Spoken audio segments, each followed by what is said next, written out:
Growing up, I always knew my sister Lily was the family favorite. It wasn't something anyone said out loud. They didn't have to. You could see it in the way my mother's eyes lit up whenever Lily entered a room, or how my father would drop everything to attend her dance recitals. I was the practical one, the responsible one, the one who saved every penny from her after-school jobs, while Lily floated through life on charm and promises. My name is Zara, and I thought I had finally figured out how to make my own dreams come true. That was until last Saturday, when everything fell apart during what should have been a simple family dinner. "I can't wait to start classes next month," I said, spooning mashed potatoes onto my plate. "The business program at Georgetown is exactly what I need to launch my startup." Mom smiled weakly, avoiding eye contact. Dad suddenly became very interested in his green beans. Only Lily, perched at the head of the table in her usual spot of honor, maintained her megawatt smile. "About that, honey," Dad cleared his throat. "We need to discuss something." The potato-laden spoon froze halfway to my plate. "What's wrong?" "Well," Dad glanced at Lily, who was now examining her perfectly manicured nails. "There's been a situation with your college fund." My stomach dropped. "What kind of situation?" "Lily needed to borrow some money for the wedding." Mom jumped in, her voice unnaturally high. "Just temporarily, of course." "Some money?" I repeated, my voice barely a whisper. "How much?" "All of it," Dad admitted. "The entire savings account." The room started spinning. 6 years of savings, every birthday check, every summer job, every overtime shift at the coffee shop, gone. $48,000 vanished into the black hole of Lily's wedding preparations. "It's not a big deal," Lily waved her hand dismissively. "Enzo and I will get tons of wedding gifts. I'll pay you back right after the honeymoon." I gripped the edge of the table. "You took my college fund for centerpieces and party favors?" "Don't be dramatic," Lily rolled her eyes. "This is my wedding we're talking about. It's the most important day of my life." "And what about my life?" I stood up so quickly my chair scraped against the floor. "Georgetown starts in 4 weeks." "You can take out loans like everyone else," Lily shrugged. "Or maybe take a gap year. It might be good for you to learn to relax a little." "Relax?" I laughed, but it came out more like a sob. "You stole my future." "Borrowed," Mom corrected gently. "She borrowed it." "Did anyone plan to ask me first?" I looked around the table, but no one would meet my eyes. "Or were you all just going to wait until tuition was due?" "Honey, sit down." Dad reached for my hand. "We'll figure something out." "Figure something out?" I yanked my hand away. "Like you figured out how to let Lily drain my account without my permission. That's illegal, Dad.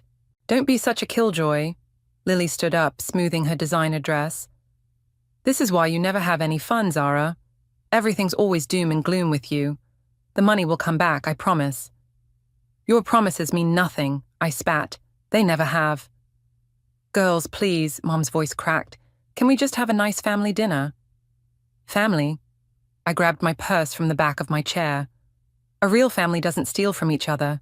I stormed out of the dining room, ignoring their calls to come back.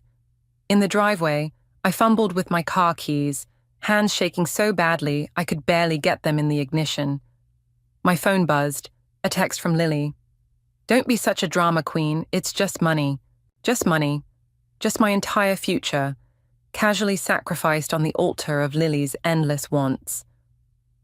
As I drove away from my childhood home, tears blurring my vision, I made a promise to myself.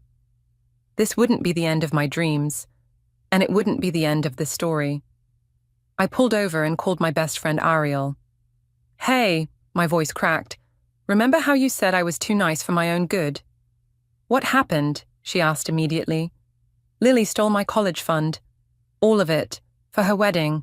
There was a long pause. "Come over. Now. And Zara?" "Yeah? Being nice is overrated. Sometimes you need to fight fire with fire."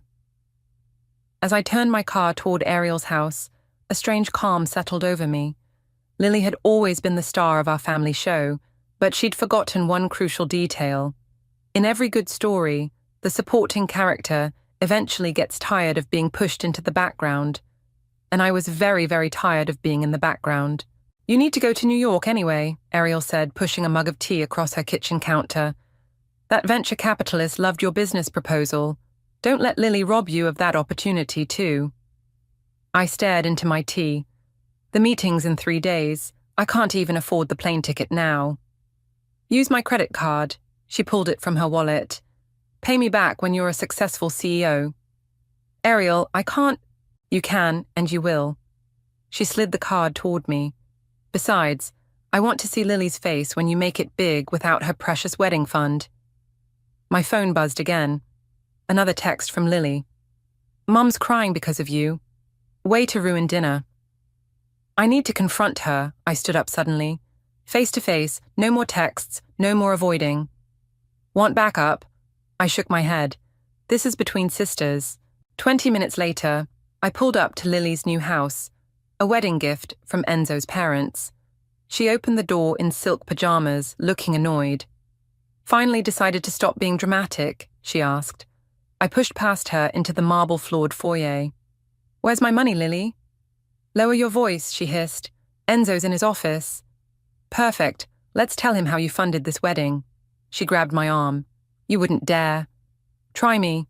I yanked free. 6 years of savings, Lily. My entire future. Oh, please, she rolled her eyes.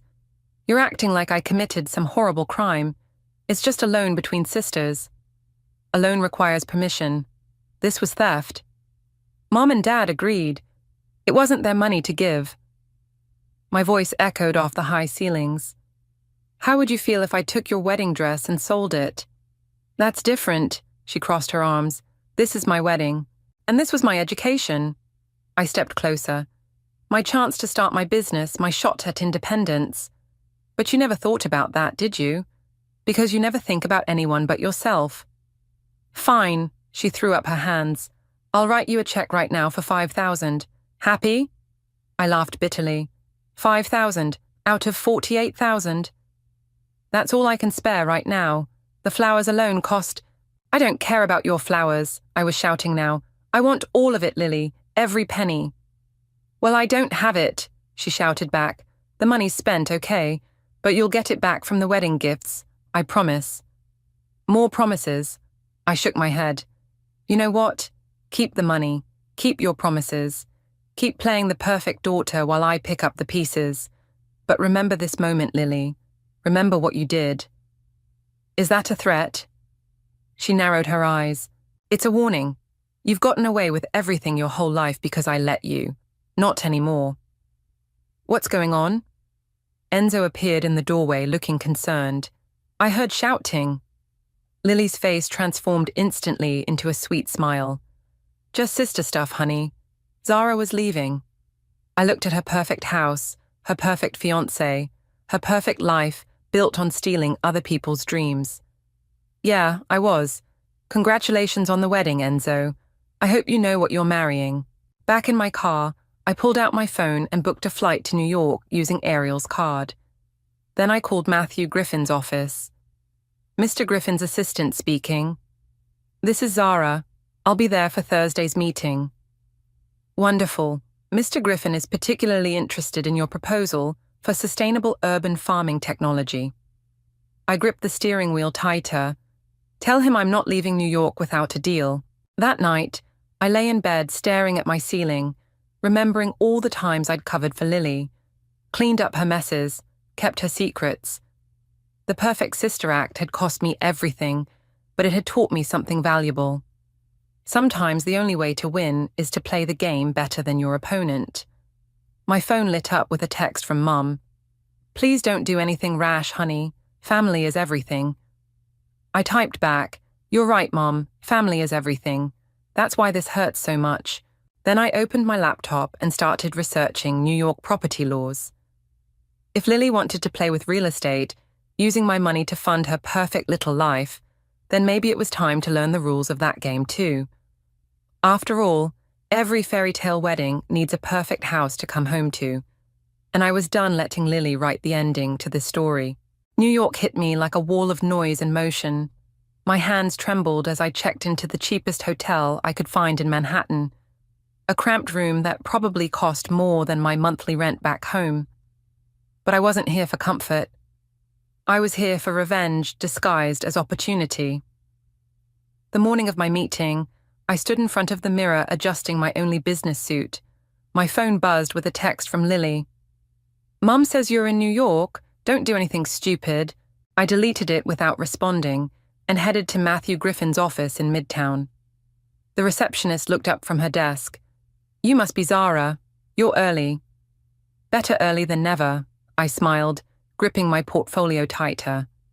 "Mr. Griffin is running late. Market crisis in Singapore. Would you like some coffee?"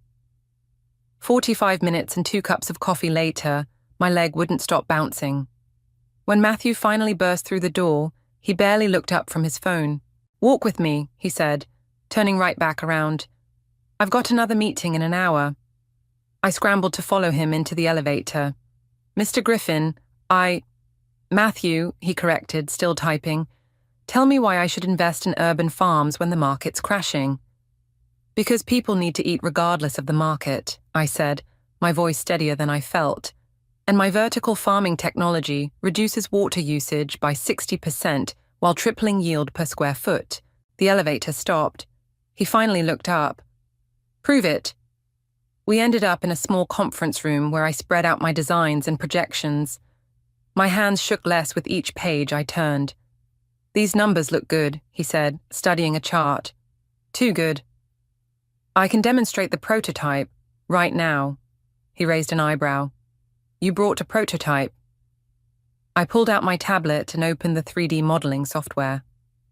"This is a virtual simulation, but I also have a working mini-model in my hotel room. You lugged farming equipment to New York." "I don't leave things to chance," I met his eyes. "Not anymore." He studied me for a long moment. "There's a story there." "There's always a story." I pulled up another simulation. "But right now, let's focus on how this technology can revolutionize urban food production." For the next 40 minutes, I walked him through every detail, every projection, every potential problem and solution. When I finished, he leaned back in his chair. "Your passion is evident," he said. "But passion doesn't guarantee success." "No," I agreed, "but determination does. And I'm determined to make this work." "Why?"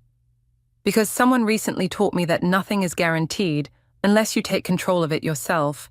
He smiled slightly. "Careful, revenge isn't a sustainable business model."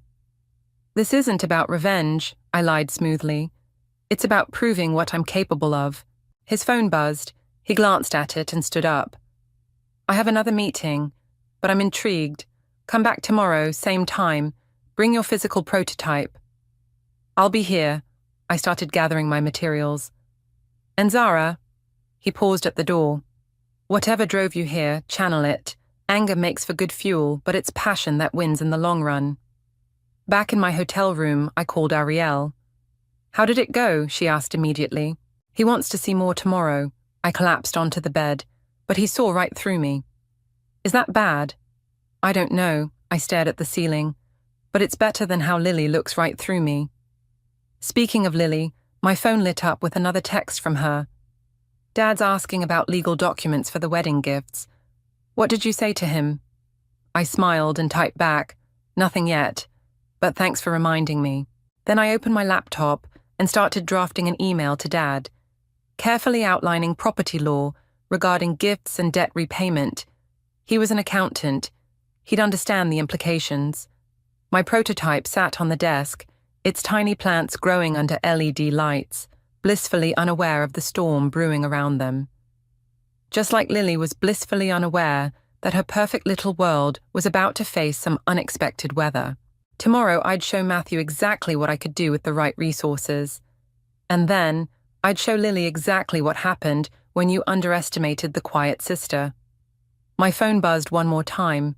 "Mom, please come home. We can work this out as a family." I replied, "I am working it out, Mom, just not the way you expect." Then I turned back to my prototype, adjusting the nutrient flow and checking the growth metrics. Tomorrow would be about business, but every number I recorded, every detail I perfected, was another step towards something bigger than revenge. It was about reclaiming what was mine, and maybe taking a little extra for interest.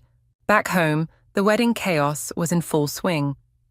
I sat in my childhood bedroom, surrounded by Lily's rejected centerpiece samples, waiting for Matthew's call. Mom poked her head in every few minutes, desperately trying to maintain the facade of normalcy. "Honey, would you help us pick between ivory and cream for the table runners?" "They're the same color, Mom." "But the undertones." My phone rang. Matthew's name flashed on the screen. "I need to take this," I said, already heading for the door. "But Lily's coming over to—" I closed the door behind me and answered the call in the backyard. "Hello?"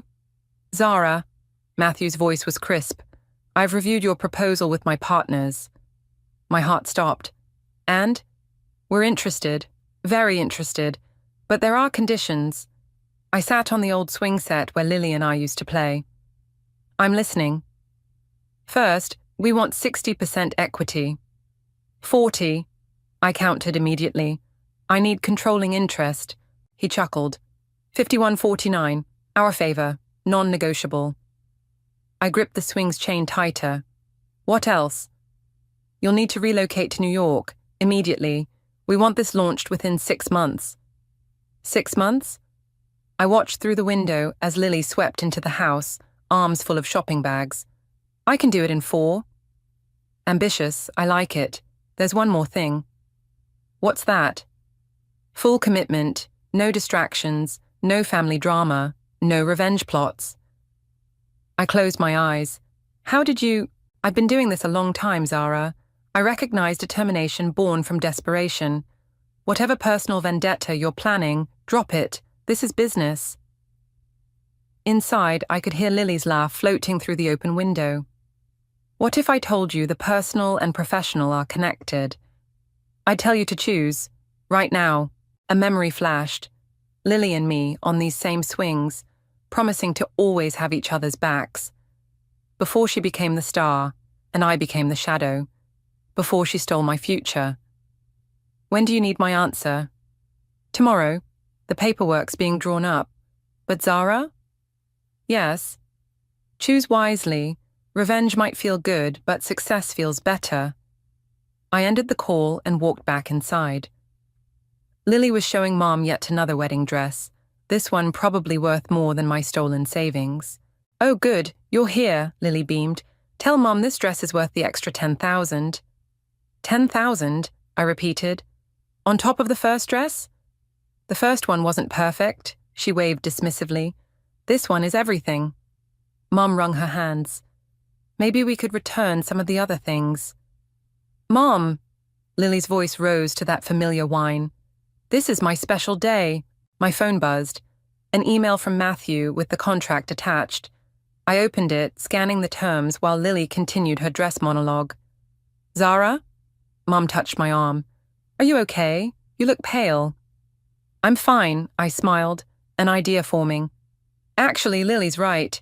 The dress is perfect." Both of them stared at me. "Really?" Lily looked suspicious. "Absolutely. It's your special day after all. Everything should be perfect." Mom's relief was palpable. "That's the spirit, honey. In fact," I continued, "I was thinking about the house too." Lily perked up. "Enzo's parents' wedding gift? Isn't it amazing?" "It is. Have they transferred the deed yet?" "Next week. Why?" I kept my voice casual. "Just wondering about the legal stuff. You know how Dad is about documentation." "Speaking of Dad," Mom interjected, "he's been asking about your college situation." "Everything's fine," I said, still reading the contract. "Better than fine, actually.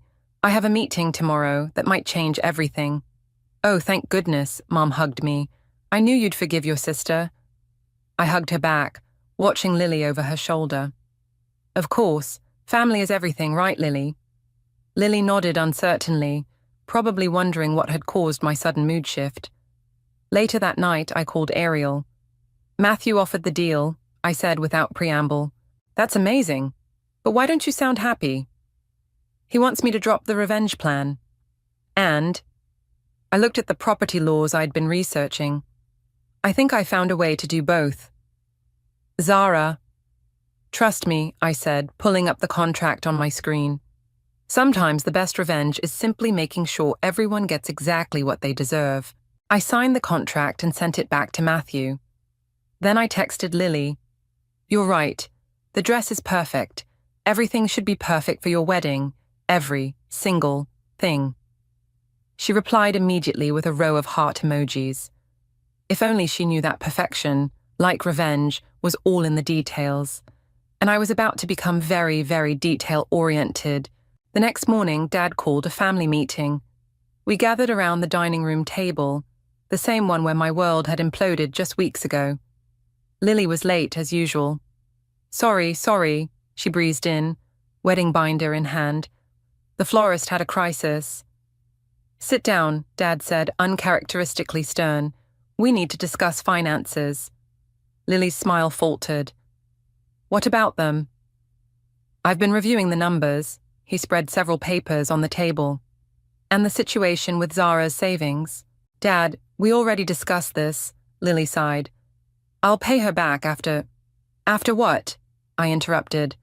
After you spend another $50,000 on dresses. Mom reached for my hand. Girls, please. Actually, Dad cleared his throat. I found a solution. Lily, the house from Enzo's parents. What about it? Lily's voice sharpened. Since it's a wedding gift, and you used Zara's money for the wedding, he slid a document forward. The fair thing would be to put Zara's name on the deed as well. The room went silent. Lily's face turned red. Absolutely not, she snapped. That house is my wedding gift. Bought with my money, I reminded her. Borrowed, she shrieked. I borrowed it. Without permission, Dad said quietly, which legally makes it theft. Lily's eyes filled with tears. You wouldn't press charges, we're family. No, I leaned forward, but I could sue you in civil court. How would that look at your perfect wedding? You're bluffing, but her voice wavered. Try me. Mom stood up suddenly. There must be another way. There is. I pulled out my own document. Sign over 20% of the house value to me. Consider it interest on my stolen savings. It wasn't stolen. Lily slammed her hands on the table. Mum and Dad gave me permission. We didn't have the right to, Dad admitted. It was wrong, Lily. Lily looked between us, mascara starting to run. This isn't fair. It's my wedding, my house, my happy ending. And my future you stole. I kept my voice level. Sign the papers, Lily. Or what? Or I'll tell Enzo everything, including how you really paid for that $10,000 dress. She stared at me, recognition dawning. You've changed. No, I stood up. I've just stopped letting you take everything from me. My phone buzzed. Matthew. Paperwork processed. Welcome aboard. When can you start? I smiled at Lily. Think it over, sis, but don't take too long. I'm moving to New York soon, and I'd hate to leave this unresolved. New York? Mom gasped. But the wedding? Will be perfect, I assured her, especially once everything's properly documented. I left them at the table and went upstairs to pack. Ariel called almost immediately. Your dad texted me. Are you okay? Better than okay. I started pulling clothes from my closet. Everything's falling into place. The house thing is genius, she said, but kind of ruthless. I learned from the best. I paused at a photo of Lily and me as kids. She taught me that you have to take what you want in this world. And what do you want? Justice. I took the photo out of its frame. With interest. Footsteps on the stairs. Lily appeared in my doorway, eyes red but chin high. I'll sign, she said, but I want something in return. I waited. Tell everyone it was your idea. Your wedding gift to me. I can't... She swallowed hard. I can't let people know the truth. Still protecting your image. I shook my head. Some things never change. Please, Zara, I'll sign whatever you want. Just help me save face. I looked at my sister, really looked at her. Behind the perfect makeup and designer clothes, I saw something new. Fear. She was afraid of losing her carefully constructed facade, just like I had been afraid of losing my dreams. Okay, I said finally. I'll keep your secret, one last time. She rushed forward to hug me, but I stepped back. Don't. I held up a hand. This isn't forgiveness, Lily. This is business. She nodded, composing herself. When do you leave for New York? Next week. Just in time to miss all the wedding preparations. But you'll be at the wedding, right? I smiled, thinking of the plans already in motion. Wouldn't miss it for the world. After she left, I texted Matthew. Everything's handled, ready to focus on business. His reply came quickly. Good. Remember, success is the best revenge. Don't worry, I whispered to my empty childhood room. I plan to have both. The pre-wedding party was exactly as over-the-top as I expected. Lily had transformed the country club into something between a fairy tale and a circus, with crystal chandeliers hanging from every possible surface and enough flowers to fill a botanical garden. Your sister really knows how to throw a party, Ariel whispered, watching Lily hold court among her admirers. She knows how to spend money, I corrected, sipping champagne that probably cost more than my first month's rent in New York. Enzo's parents were showing off the house deed to anyone who would listen. Such a perfect starter home for the newlyweds, his mother gushed. Though I hear Zara's getting a piece of it too. How unusual. It's my wedding gift, I smiled sweetly, reciting the agreed-upon lie. Family should share in the joy, right, Lily? Lily's laugh sounded slightly strangled. My sister's always been so generous. Mom appeared at my elbow, anxiety radiating off her. Zara, honey, could you help in the kitchen? There's a situation with the canapes. In the kitchen, she grabbed my arm. What are you planning? Planning? I'm just enjoying the party. Don't lie to me, her voice dropped. I saw those papers you were reviewing this morning. What are you going to do? Nothing that Lily hasn't earned, I pulled away. Trust me, Mom, everything's under control. That's what I'm afraid of. She pressed her hands to her temples. You've changed. Had to happen sometime. Back in the main room, Lily was opening pre-wedding gifts, exclaiming over each one with practiced delight. I watched her performance, remembering all the times she'd practiced those same expressions in our shared bathroom mirror as teenagers. And this one's from Zara, she announced, reaching for a small, elegantly wrapped box. The room went quiet. Everyone knew about our recent tensions, despite the careful public facade. Lily opened the box and pulled out a single key on a silver chain. Her hands trembled slightly. It's beautiful, she said, but her eyes asked the question. What does this mean? Every home needs a spare key, I said loud enough for everyone to hear, especially when it's shared among family. Enzo frowned. Shared? Just a technicality. Lily jumped in quickly. Zara's so thoughtful, including herself in our first home. Speaking of homes, I raised my voice slightly. Has everyone heard about my exciting news? I'm moving to New York next week, starting my own company. The crowd murmured appreciatively, but I kept my eyes on Lily. How wonderful, Enzo's mother exclaimed. But what about the wedding? Oh, I wouldn't miss it, I assured her. I've got everything perfectly planned out. Lily's champagne glass shook so hard she had to set it down. A toast, Dad called out, clearly trying to diffuse the tension.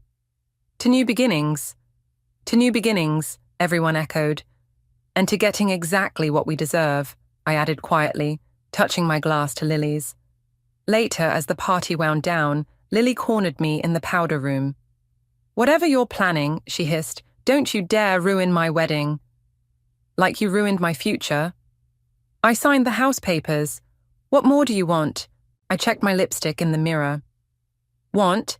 I don't want anything, Lily. I'm just making sure everything's perfect. Isn't that what you always say? Everything has to be perfect? You're scaring me, she whispered. Good. I turned to face her. Maybe now you understand how I felt when I discovered you'd stolen my savings. I said I was sorry. No, I corrected her. You actually never did. She opened her mouth, then closed it again. Exactly. I moved past her toward the door. By the way, that key, keep it safe. You might need it sooner than you think.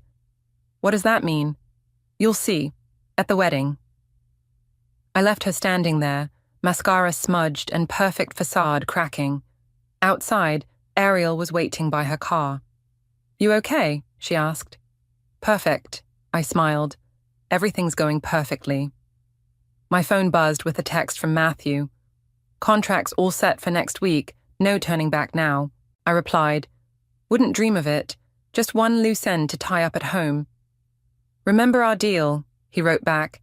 "Business first." "Don't worry," I texted. "This is definitely business." I looked back at the country club, where Lily was now being consoled by Mum. The perfect daughter, the perfect bride, the perfect sister who could do no wrong. Well, perfection was about to get a reality check, and I had front row seats to the show. The wedding day arrived with picture-perfect weather, as if even nature was conspiring to give Lily her fairy tale. I sat in the bridal suite, watching my sister fuss with her $10,000 dress, while our mother fluttered around her like an anxious butterfly. "Everything has to be perfect," Lily kept repeating, adjusting her veil for the 100th time. "It will be," I promised, patting my purse where the final contract lay folded. "Trust me." Mom shot me a worried look. "Zara, please." "What?" I smiled innocently. "I'm just being supportive." The ceremony went exactly as planned. Of course it did, with Lily orchestrating every moment. She floated down the aisle like a princess. Enzo beamed like a prince, and their vows were straight out of a romantic movie. I waited. The reception began with champagne and perfectly choreographed dances. I waited. The toast started. Dad stood up first, emotional and proud. Mum followed, dabbing at her eyes with an embroidered handkerchief. Then it was my turn. I approached the microphone, contract in hand. Lily's face went pale. "My sister Lily," I began, "has always known exactly what she wants, and she's always known how to get it." Nervous laughter from the crowd. "Some of you might know that recently, Lily needed help funding this beautiful wedding. Being the devoted sister she is, she found a creative solution." Lily half rose from her seat. Enzo put a hand on her arm. "She borrowed my entire college fund," I continued pleasantly. "Without asking, but that's okay, because it led me to an amazing opportunity in New York, and it taught me something valuable about family and business." The room had gone completely silent, so today I'm giving Lily and Enzo a very special wedding gift. I've brought some paperwork that needs signing. "Zara," Dad warned. I pulled out the contract. "See, that beautiful house from Enzo's parents, the one Lily's been dreaming about. Well, thanks to some clever legal work and the fact that it was purchased with stolen money, it's now legally mine." Gasps rippled through the crowd. Enzo's parents stood up, faces red. "But don't worry," I smiled directly at Lily. "I'm willing to lease it back to you. At market rate, of course. Consider it an investment in your future, just like you invested my college fund in your wedding." "You can't do this," Lily's voice shook. "Actually, I can. The paperwork's already filed. Your 20% stake? That was just phase 1. While you were planning this perfect day, I was planning something else." Enzo grabbed the contract, scanning it with increasingly angry eyes. "Is this true? Did you steal her money for our wedding?" Lily burst into tears. "I was going to pay it back." "With what?" I asked calmly. "The wedding gifts. Sorry, but those are already legally allocated to cover my losses. Dad helped with the paperwork." Dad wouldn't meet anyone's eyes. "So congratulations." I raised my champagne glass. "Welcome to your new life as my tenants. Don't worry about the deposit. I'll deduct it from what you owe me." The room erupted in chaos. Enzo's parents were shouting about fraud. Mom was crying. Lily had collapsed into her chair, perfect makeup running down her face. "You've ruined everything," she sobbed. "No," I corrected her. "I just made sure everyone got exactly what they deserved. By the way, I'm raising the rent next month. Inflation, you know." I turned to leave, but Enzo blocked my path. "This isn't over," he growled. "Actually, it is. Ask your lawyer. Everything's perfectly legal. Oh, and the first month's rent is due next week. I'll expect it before I leave for New York." Ariel appeared at my side, grinning. Need a getaway driver? Perfect timing, I linked arms with her. I think the party's about to get a little uncomfortable. As we walked out, I heard Lily's wail. But what about my perfect ending? I paused at the door. That's the thing about endings, sis. They're only perfect if you've earned them. In Ariel's car, my phone lit up with a text from Matthew. Just saw the property transfer complete. Ruthless. You'll do well in New York. I typed back, learned from the best, see you Monday. Another text popped up, this one from Dad. Was this really necessary? Yes, I replied. Some lessons need to be expensive to stick. Ariel pulled onto the highway. Feel better? I looked back at the venue, where my perfect sister's perfect day had perfectly imploded.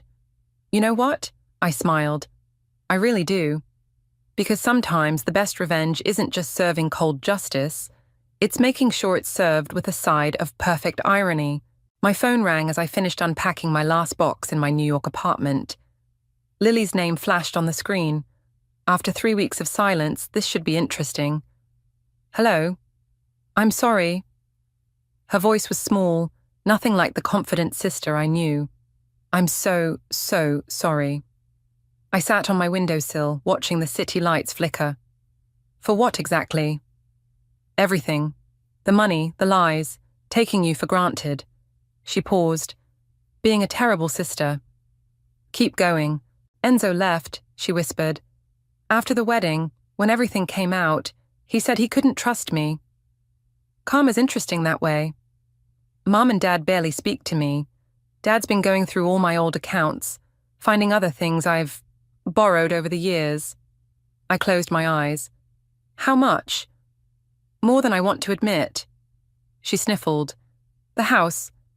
I understand why you did it. Do you? You wanted me to feel what you felt. Helpless, betrayed, scared about the future. And? It worked. Her voice cracked. I'm moving back in with Mom and Dad. I can't afford the rent you set. I know, I said quietly. That was the point.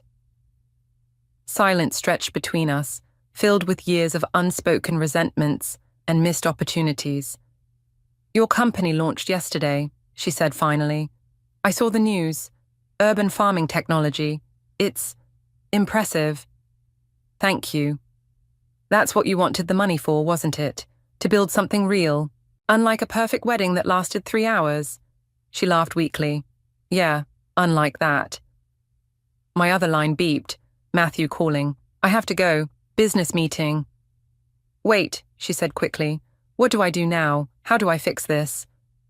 Start by paying back everything you've taken. Not just from me, from everyone. That could take years. Welcome to consequences, sis. They're not always perfect, but they're always fair. After hanging up, I answered Matthew's call. We got the green light for the pilot program, he said without preamble. The city wants 50 units installed by spring. Perfect timing. I just finished a very enlightening conversation with my sister. Let me guess, reality finally hit. Like a ton of very expensive bricks. Good, now focus on building something bigger than revenge. After we hung up, I opened my laptop to check my accounts. The first rent payment from Lily's dream house had cleared. Exactly the amount I'd needed for startup costs. My phone buzzed with a text from Mom. Your sister's home. She's different. Humbled. Is this what you wanted? I typed back, no. What I wanted was my sister back. The real one, not the perfect facade. And now? I thought about Lily's broken voice, about karma and consequences, about the difference between revenge and justice. Now I want her to learn what I learned, that you can lose everything and still build something better. Mom replied, she's asking about your business, wants to understand what she took from you. Tell her to check her email. I just sent her my business plan, the original one, the one I never got to show her before. Minutes later, my phone rang again. Lily. This is amazing, she said immediately. The sustainability metrics, the urban development impact. Why didn't you tell me? I tried. You were too busy planning your perfect wedding. I was an idiot, she paused. The lease agreement. Would you consider letting me work it off instead? I could help with the administrative side of your company. Remote work, obviously. I smiled despite myself. You'd have to start at the bottom. No shortcuts. I know. I'm ready to earn things for once. Send me your resume. A real one, not an embellished one. Really? Really? But Lily. Yes, mess this up, and you're not just losing a job. You're losing your last chance at having a sister. I understand. Her voice strengthened. I won't let you down, not this time. After we hung up, I stood at my window, watching New York pulse with energy and possibility. My phone buzzed one last time. Ariel. Did you just hire your sister? Maybe. Depends on if she's learned her lesson. And have you learned yours? I thought about revenge and redemption, about perfect facades and real connections. Yeah, I said, watching the sunset paint the city gold. I learned that sometimes the best revenge isn't revenge at all. It's giving someone the chance to be better. Even if they don't deserve it. Especially then, I smiled, because that's when it stops being revenge and starts being growth. And maybe, just maybe, that was the most perfect ending of all.